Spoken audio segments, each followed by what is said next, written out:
finns det just mich weiß nicht wo. In der finste Wege zarter beigsamer bist du.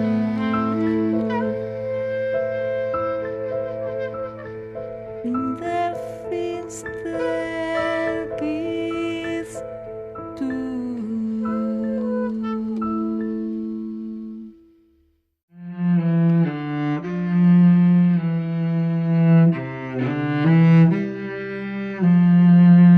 Canta, toma el violín vaciado y hueco y arroja sobre sus delgadas cuerdas tus dedos, pesados como corazones doloridos, y canta el último canto acerca de los últimos judíos en tierra europea.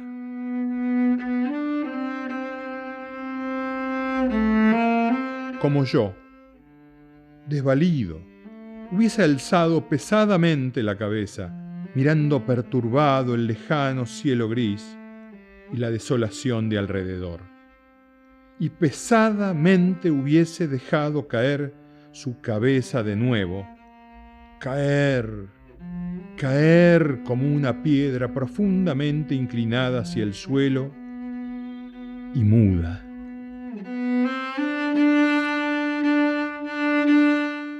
Yo vi desde mi ventana esos carros colmados. Escuché los gritos que llegaban al cielo y los clamores silenciosos. Carros cargados de dolor, rebosantes de vida y conducidos a la muerte. Ya se echan a andar los caballos y las ruedas ruedan.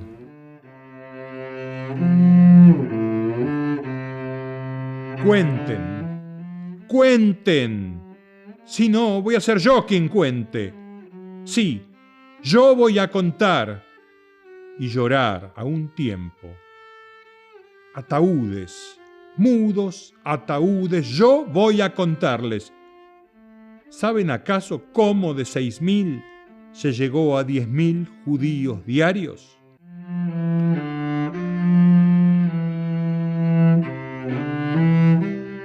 Demasiado tarde. Todos los caminos ya estaban cerrados. Todas las fronteras bajo llave. La tierra entera se cerró para nosotros aquí abajo, igual que el cielo allá en las alturas. Empujados por la angustia, llegaron hasta Lublin y aún más lejos. ¿Y ahora qué? La muerte se les había anticipado con humo, sangre y fuego.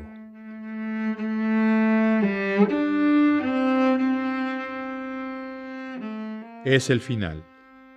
El cielo arde por las noches, de día se cubre de humo y al anochecer vuelve a encenderse como en el desierto, en nuestro comienzo mismo. De día una columna de humo, de noche una de fuego. Pero entonces mi pueblo iba alegre, con fe, con una vida joven por delante y ahora es el final. En estas tierras nos asesinaron a todos, del más chico al más grande, nos masacraron aquí a todos.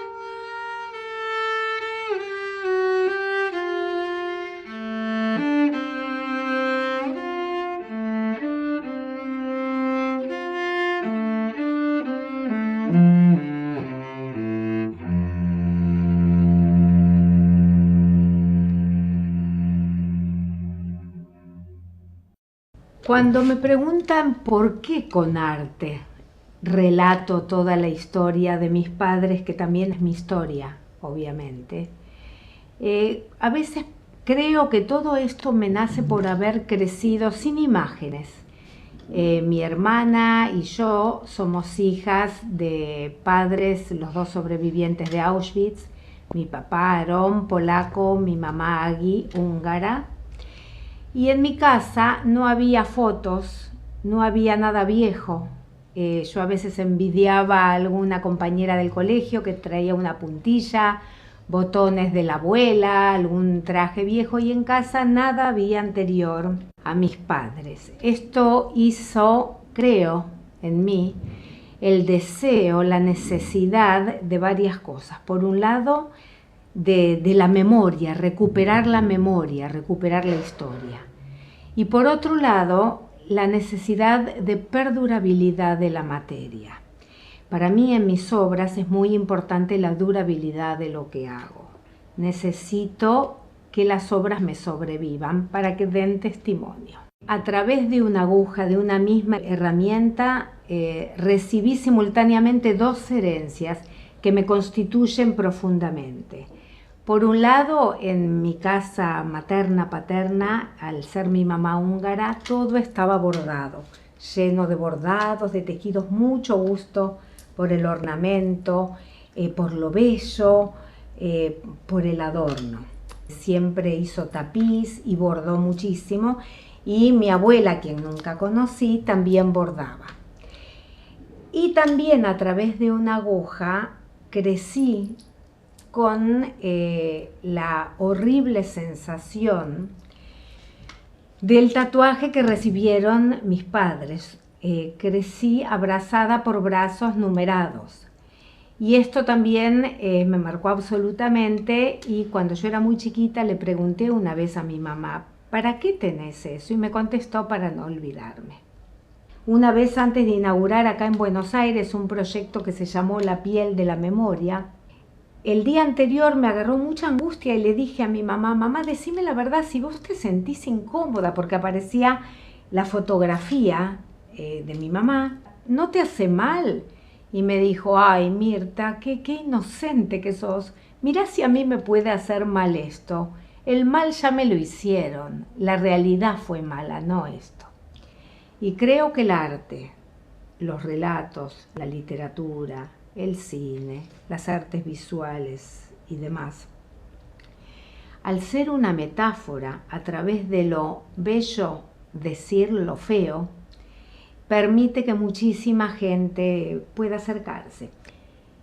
Esta muñeca me la regaló mi tío, el hermano de mi mamá, que también sobrevivió como una situación muy única y una gran casualidad. Mi mamá y su hermano fueron los dos únicos sobrevivientes de todo, no solo de su pueblo, sino de todo el área rural en donde ellos vivían en Hungría, en los alrededores de Budapest.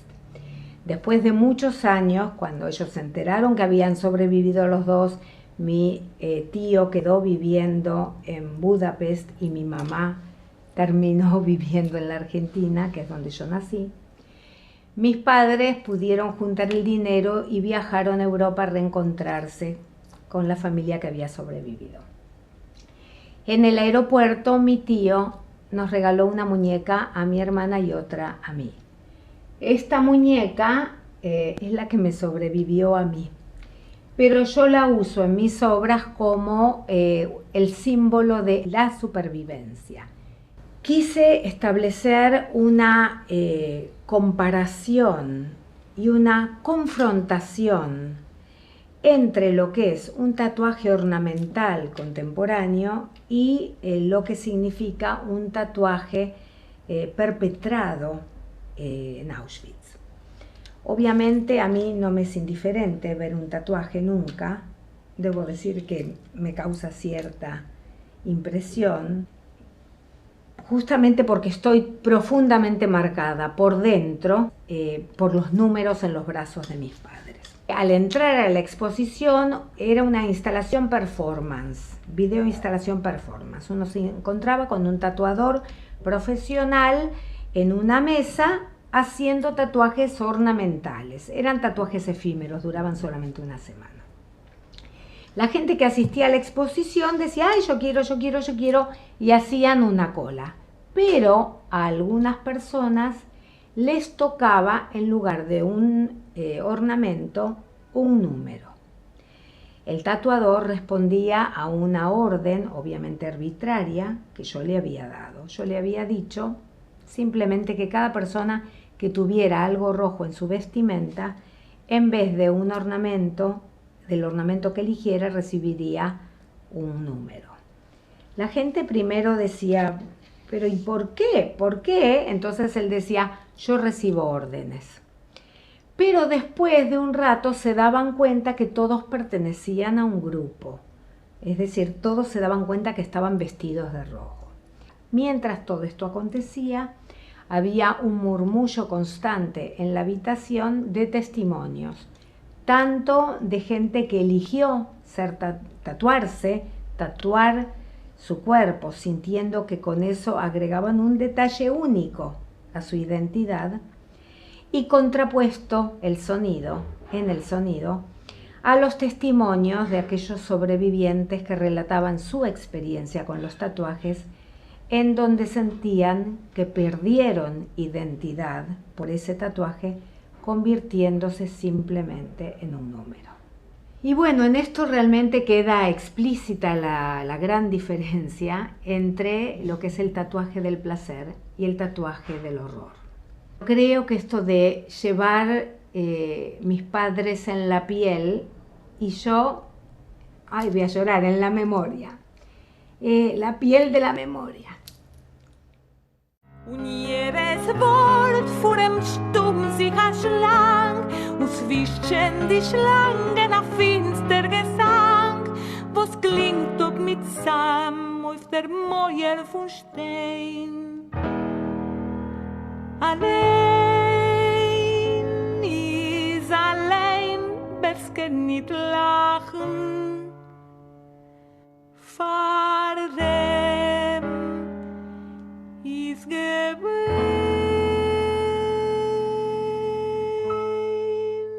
Mi padre era un inmigrante judío que vino de Alemania y estudió en Hamburgo, y en el año 40 llegó a la Argentina y fue a Monigotes, donde él hizo una cuna en madera de cajón, y eso él no le gustaba, y él mismo a los 6 meses llegó a Buenos Aires, donde él empezó en un pequeño tallercito, en una cochera, a hacer los trabajos, y después en el año 50 llegó en este taller que hoy me pertenece, y estoy muy orgulloso de seguir hoy en día haciendo los muebles que él hizo siempre. Sus clientes principales eran todos alemanes, y los viernes él cumplía la tradición judía, terminaba antes de trabajar y mamá cocinaba para el Shabbat.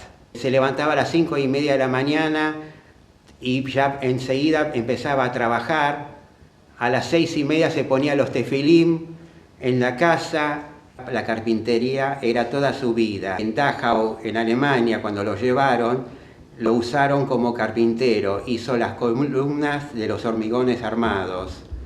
Y nunca me comentó algo de Alemania. En el año 47 se casó con mi mamá y lucharon muchísimo, pero sé que las dos los pasaron muy feo. Mi mamá en el pueblo tuvo que recorrer con puesto con cosas escritas que Juden raus. En el año 78, por primera vez, fuimos a Alemania a visitar al pueblo de mi papá, Aurich, en la Maxstraße 5, donde vivía él, y entramos a la casa. Y después visitamos el cementerio donde estaban sus abuelos. No duró más de medio día, no estuvo en el pueblo, no podía estar, estaba con mucho miedo.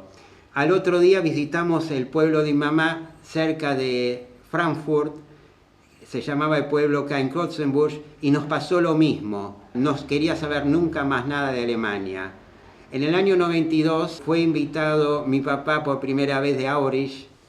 Al principio estaba muy contento de visitarlo nuevamente. Aceptó enseguida la invitación.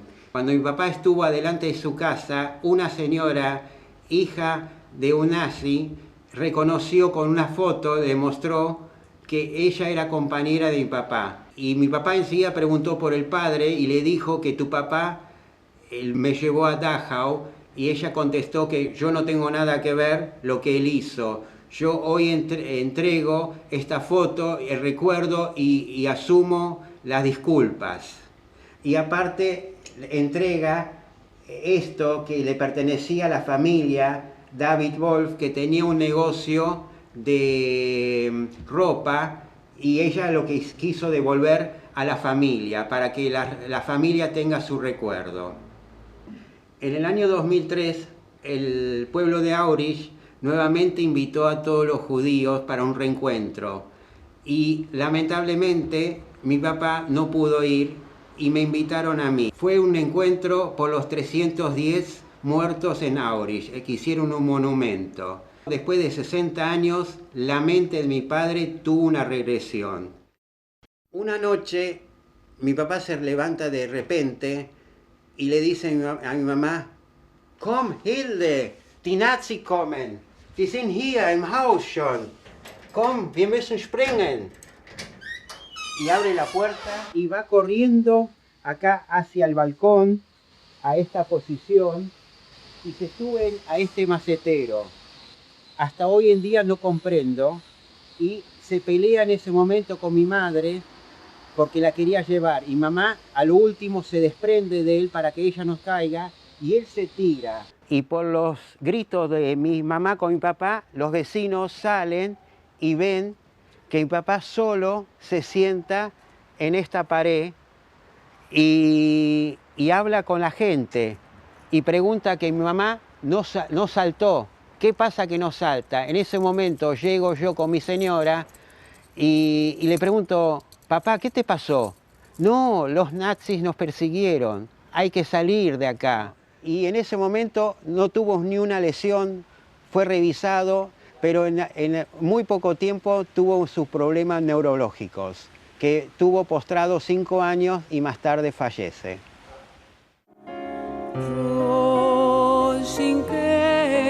Mit Mandeln, Schloss Scheidale, Schloss Scheidale, Schloss Scheidale,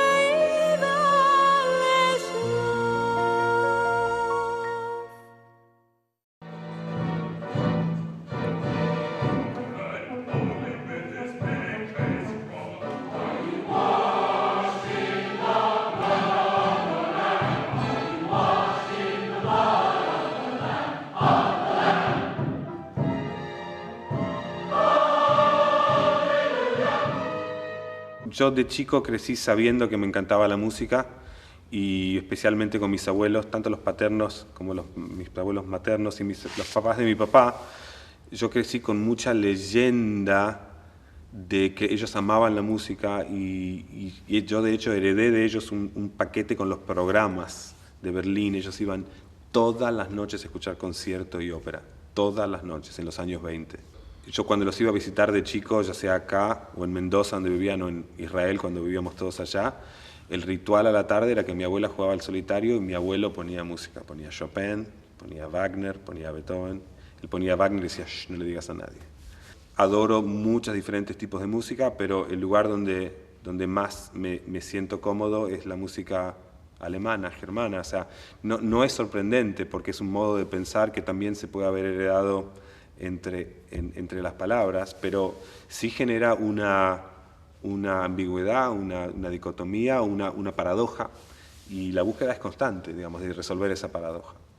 Antes de ir a Nueva York estaba fascinado con autores como Chaim Poto, Kovacevic Singer, que hablan del Holocausto y viven en Nueva York, y yo fui un poco a encontrar eso.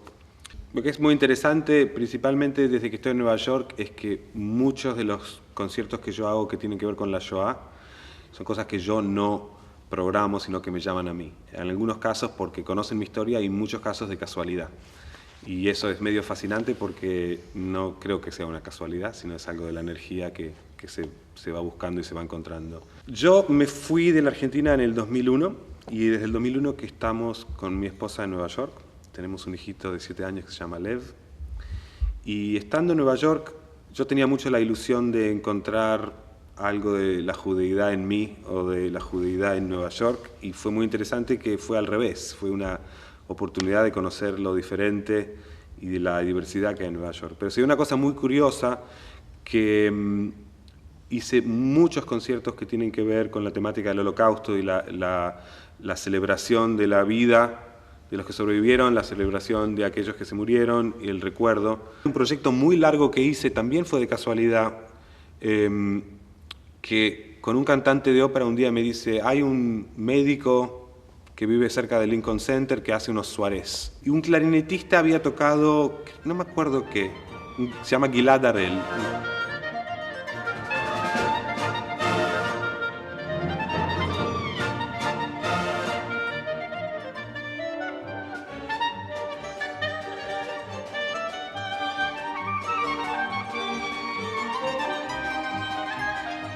Y él me vino con un planteo, dice, para el año siguiente, me dice, me pidieron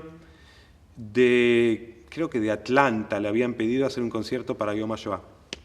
Entonces nos pusimos a investigar, hicimos un programa y trabajamos muchísimo, unos 8 meses, una cosa muy de investigación, y decidimos hacer un programa de canciones, no música clásica o erudita, digamos, sino canciones escritas en la época del Holocausto, ya sean guetos o campos o en otras partes, pero arregladas para clarinete y piano, o sea, sin la letra. Entonces era en la investigación de cómo hacer para rescatar el espíritu de la letra, aunque lo hagamos sin alguien cantando. Y ahora hace poco, este año que pasó, nos invitaron para colaborar con la Orquesta Sinfónica de New Haven, que es una orquesta muy buena, y hacer la novena de Beethoven. Yo dije, por supuesto. Esto no lo programé yo, pero lo programó el director titular de esa orquesta, que es un inglés muy conocido, que tampoco es judío, y lo programó junto a una pieza de Schoenberg que se llama El sobreviviente de Varsovia.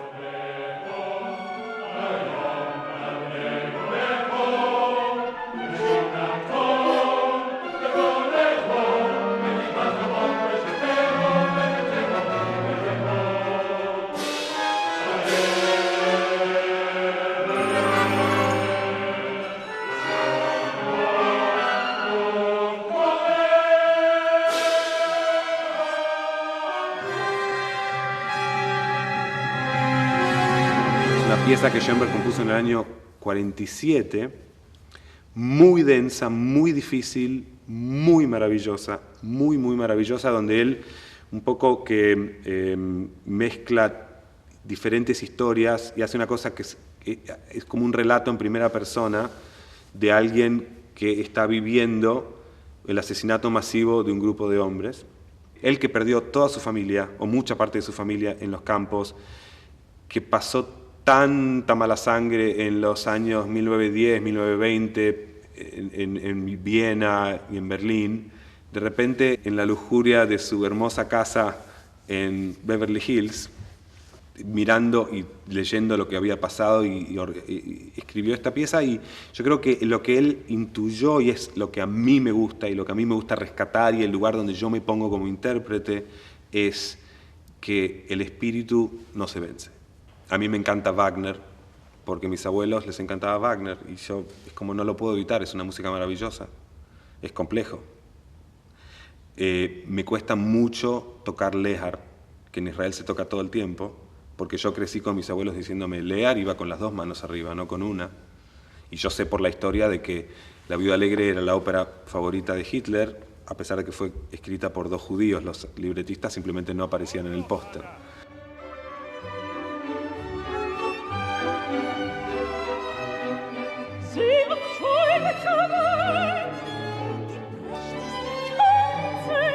Man tut, was man kann.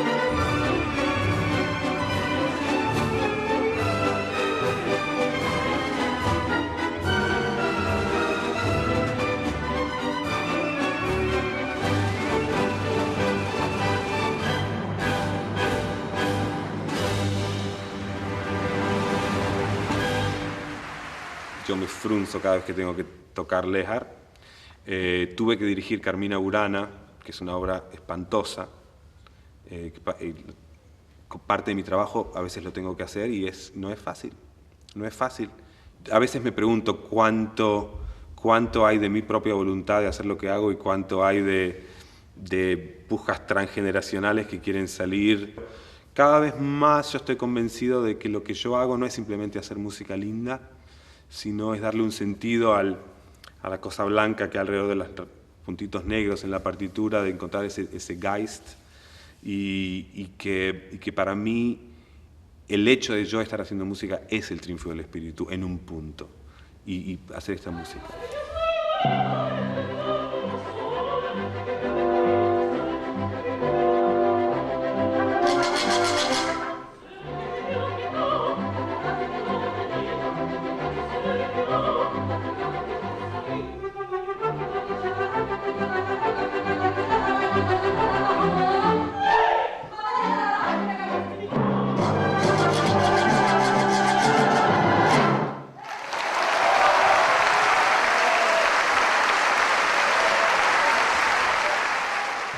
Soll der Qual sich ruhig fließen, stiller sei und Hof.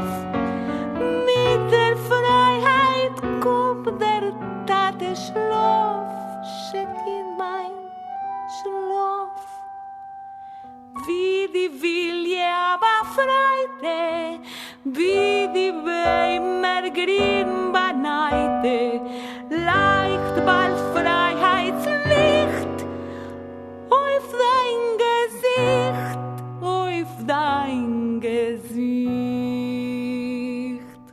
Mi identidad, soy argentino, de padres polacos, judíos, inmigrantes que se escaparon de Varsovia el 16 de junio del 39, 2 meses y monedas antes de la guerra, antes de la invasión nazi. Mi papá eran uno de 6 varones, mataron a sus 5 hermanos y a su papá y su mamá. O sea que fue el único que se salvó, poquito se salvó, porque a los 52 años se murió de cáncer de pulmón sin haber fumado nunca, de tristeza porque era un señor muy serio, casi no hablaba y nunca se bancó a haber quedado solito. Mi mamá, después que se murió mi papá, empezó a ir a la sinagoga hasta que se murió con 99 años y hasta los 95 estuvo lúcida y hasta los 95 iba de tanto en tanto a la sinagoga. Mi mamá perdió 4 hermanas, su papá y otro hermano. Los 2 mayores se salvaron porque se habían ido mucho antes y una sola hermana se salvó también, se escapó a Siberia con sus 4 hijos, terminó después en un campo de refugiados, terminó después en Israel y de Israel pasó a Montreal. Yo la conocí, ahí conocí primos míos, cuando yo ya tenía como 30 años, los primeros primos que conocí, o sea que nunca tuve tíos, primos, o sea que de familia cero. Me siento muy orgulloso de ser judío, como me siento muy orgulloso de ser argentino, como me siento muy orgulloso de ser hombre, pero es una cosa que no puedo desprenderme del dolor que se vivía en mi casa, de la tristeza que se vivía en mi casa. O sea que mi vida está teñida de todo eso, de todo eso que pasó en Polonia, que luego pasó en la Argentina y que se continuó en nosotros, porque en mi casa mi casa era una casa triste, era una casa con angustia. Mi mamá cantaba, por ejemplo, creo que soy artista porque mi mamá cantaba todo el tiempo.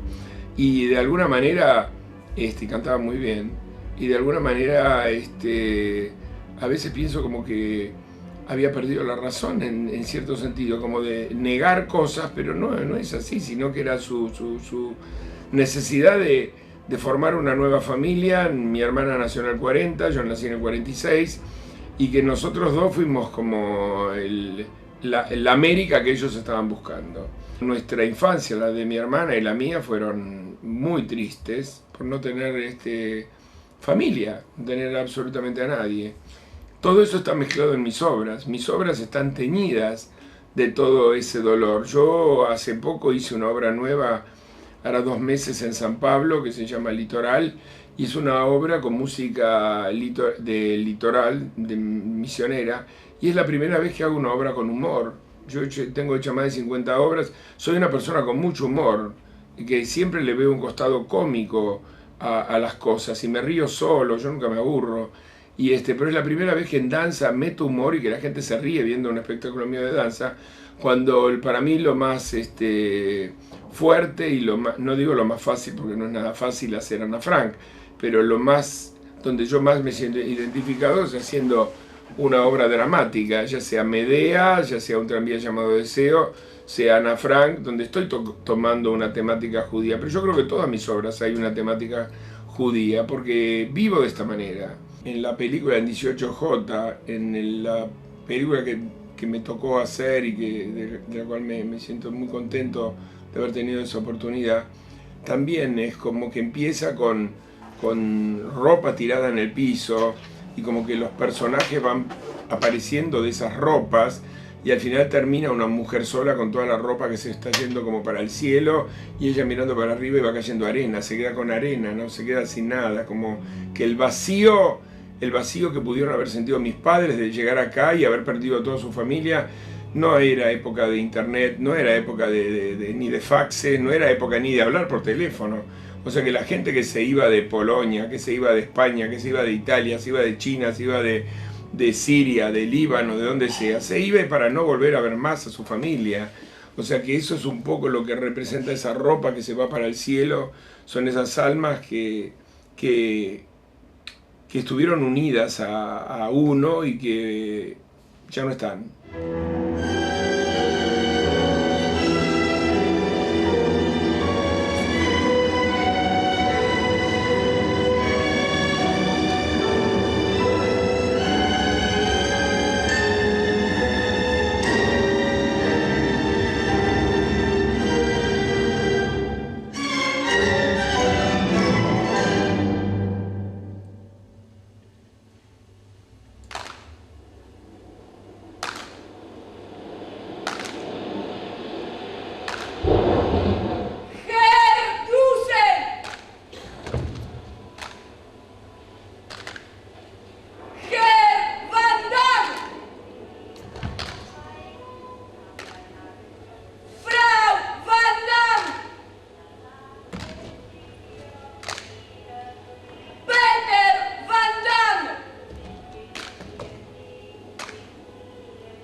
Ana Frank es un tema que nunca pensé que lo iba a tocar porque nunca leí el libro de Ana Frank, nunca vi la película de Ana Frank, pero en el momento en la época de la dictadura, en la época tan dura que vivimos, en la época de los desaparecidos, me acuerdo que le propuse al director de ese momento acá del Teatro Akiva Steiff, le dije, yo quiero hacer una obra sobre Ana Frank, porque estaba como dentro del inconsciente colectivo, no porque yo había visto la obra, pero sabía de qué se trataba, de una familia que estuvo más de 2 años encerrada en un altillo en Ámsterdam, y yo sentía que la gente que vivíamos acá en el Teatro San Martín vivíamos un poquito así, teníamos la suerte de estar escondidos de los militares porque este teatro era mirado como de segunda, no era el Teatro Colón. Cuando me puse a trabajar en Ana Frank, empecé a bucear mucho en mi historia. Y ahí es donde descubrí muchas cosas que mi mamá me fue contando. Y la vi a mi mamá, que era muy dura, muy fuerte en ese sentido. La vi por primera vez llorando, contándome cosas. Porque en mi casa no se hablaba de Polonia, de los muertos. Había fotos, miles de fotos. Lo único que había de Polonia era de la familia. Y yo preguntaba, ¿y este quién es? ¿Y este quién es? ¿Y este quién es? ¿Y este quién es? Y conocía los nombres que ahora ni me acuerdo. Yo ni sé los nombres de mis abuelos, ni de los tíos. Ana Frank el año pasado la obra cumplió 30 años y es una obra que la monté en 13, 14 compañías en el mundo y en todas siempre la repercusión fue impresionante, impresionante, y además es la única obra mía antigua que hago donde haya una dictadura, donde hayan gente desaparecida, siempre va a haber una Ana Frank.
Ορέστη το ντουφέκι σου να μην το παραδώσεις, γιατί θέλει να έρθει ένας καιρός να μας ελευθερώσεις.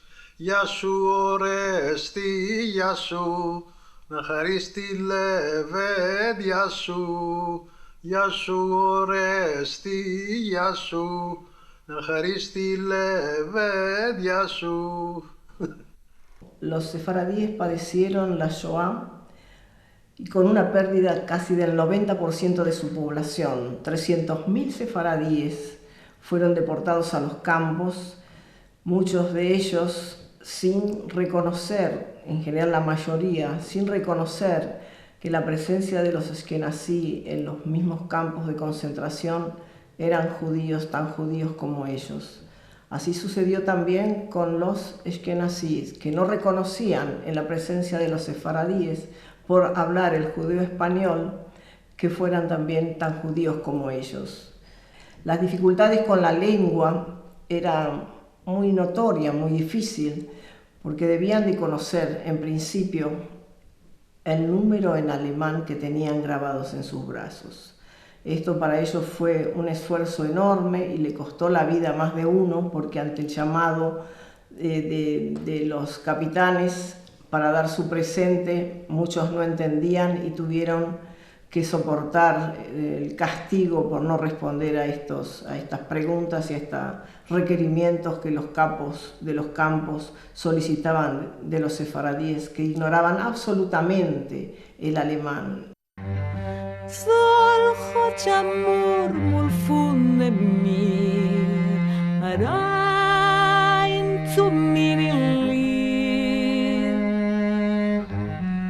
Solche Murmel von dem Meer herein zu mir in Lied. Soy escultora y pintora, viví en Argentina hasta los 23 años. Nací en Tucumán, estudié ahí en la Facultad de Artes y partí con el deseo de especializarme. Estuve en Milán trabajando en una fundición y en la Academia de Carrara trabajando el mármol. Esta experiencia personal de deseo de partir de alguna manera me llevó a profundizar la búsqueda de mi propia identidad. Volver hacia las raíces para también comprender hacia dónde quería caminar y hacia dónde era mi lugar en el mundo. Los primeros trabajos también en esculturas hablaban mucho de la presencia, de la ausencia, de la huella. Y de alguna manera se produjo algo muy extraño, que es como que una memoria, no solo mía, con mis lugares más queridos en Argentina, sino también de alguna manera imágenes de mis abuelos, de quien hablaba y contaba y quien no contaba nada porque prefería quedarse en silencio, cada vez ocuparon más espacio dentro mío. Y de alguna manera lo que fue un trabajo al inicio inconsciente, que tenía un hilo pero sin una estructura, en el año 2000, cuando yo quedé embarazada, surgió además la casualidad que encontré el pasaporte de uno de mis abuelos, que se llamaba Mauricio Rosenberg, que venía de Cherson. No encontramos de dónde venía porque era un pasaporte ruso, que luego esta zona se volvió Moldavia. Cuando encontré un viejo atlas del 800, el lugar de donde venía una parte de mis abuelos, los Rosenberg, empecé a hacer dibujos continuamente sobre ese primer mapa.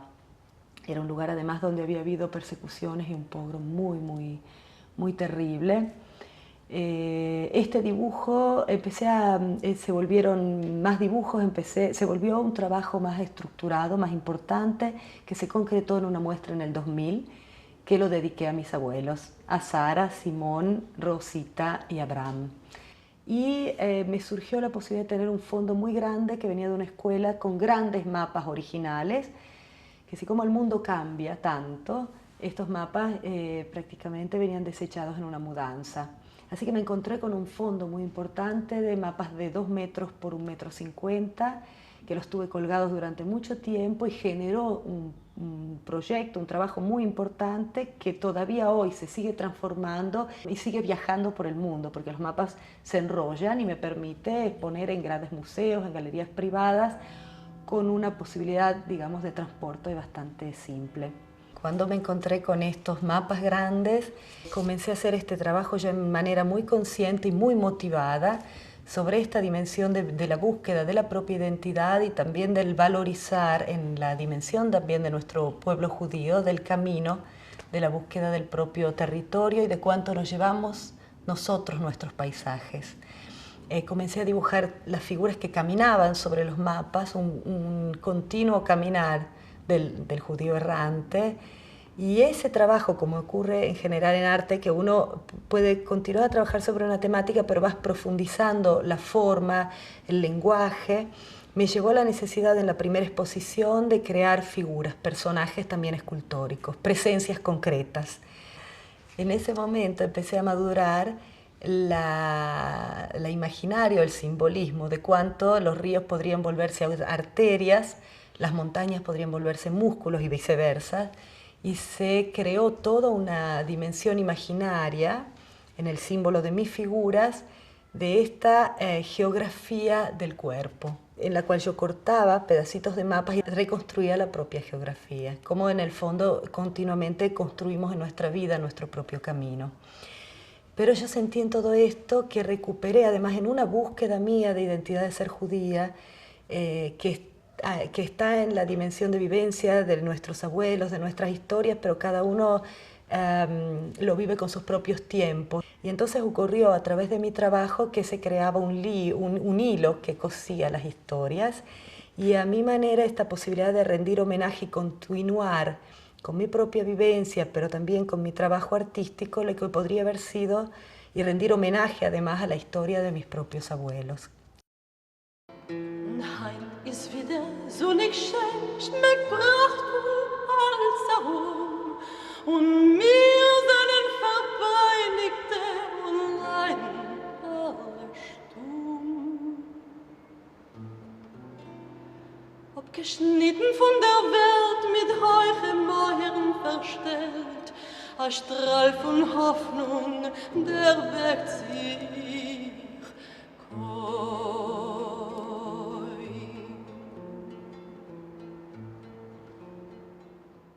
Escuché hablar de los tangos en yiddish hace unos 12 años, cuando vine a Buenos Aires, ya estudiando en Londres. Escuché hablar de esta música que tenía ritmo de tango y que estaba en la lengua de los judíos de Europa del Este.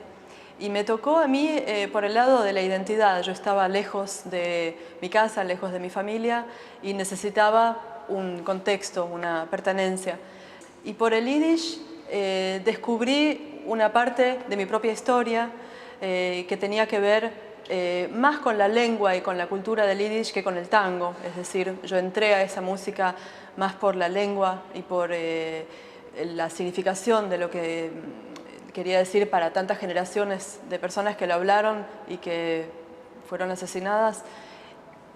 Pero el hecho de que hubiera tangos, es decir, canciones que tenían ritmo de tango, fue algo que me atrapó, fue realmente el elemento que me atrapó de esta música.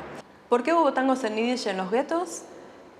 Porque el yiddish fue la lengua de la mayor parte de las personas que estuvo prisionera en los guetos, y el tango era una música muy popular en Polonia antes de la guerra, como lo es también hoy en día, en realidad.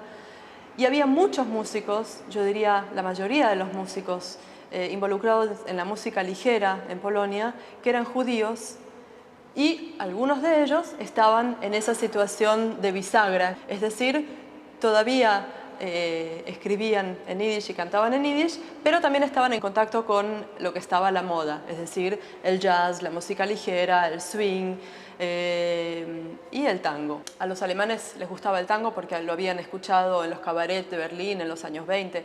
Los judíos también conocían el tango, sobre todo los judíos polacos conocían sobre todo los tangos en polaco, que era muy popular el tango en Polonia, y muchísimos de los compositores de tangos en polaco eran judíos, algunos de los cuales escribieron también tangos en yiddish. Graj, skrzypku, graj, przez całą noc, swe serce daj i wrażeń moc, niech skrzypce łkają, czarowne tango grają, za twoją grę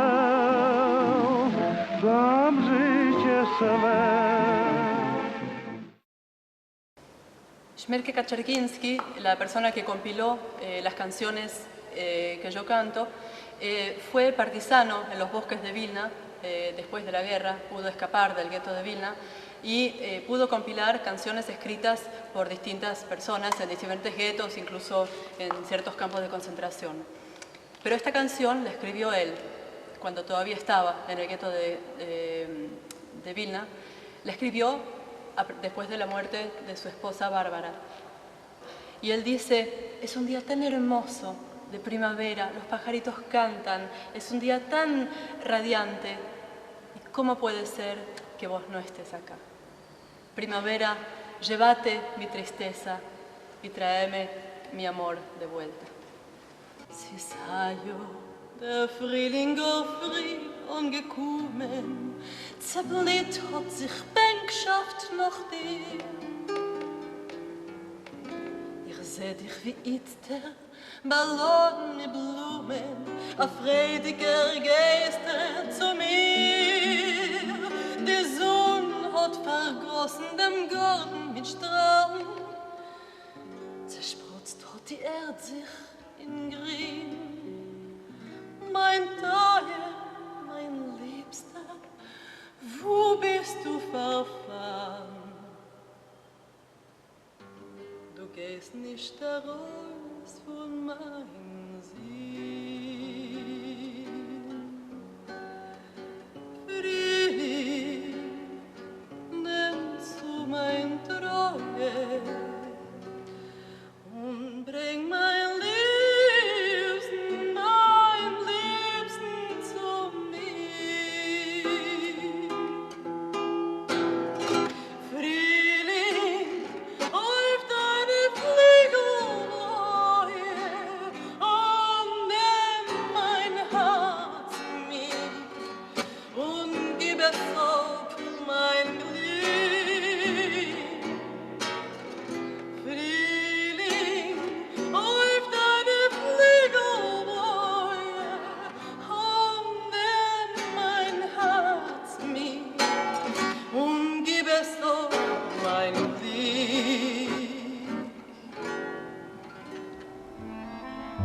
Mit Fliegel seine Kreuung weg in Gott weit. Soll Chodschek zitter von sein Flieh, herein zu mir in Lieb. Soll Chodschek zitter von sein Flieh, herein zu mir in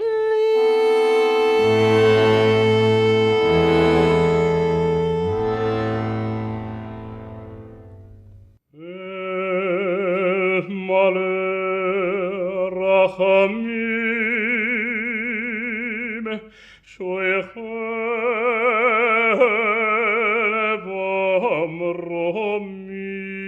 במרומים, ומצא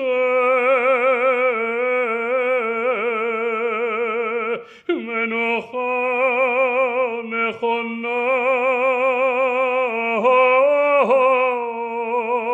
תחת כנפי השינה במעלות קדושים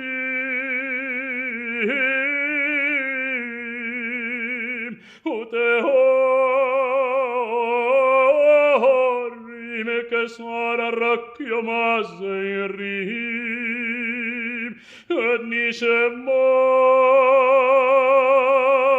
כל הלא שזכרנו היום לברכה עליו ולרחמים תסתירם בסתר כנפיך לעולמים בצרור בצרור החיים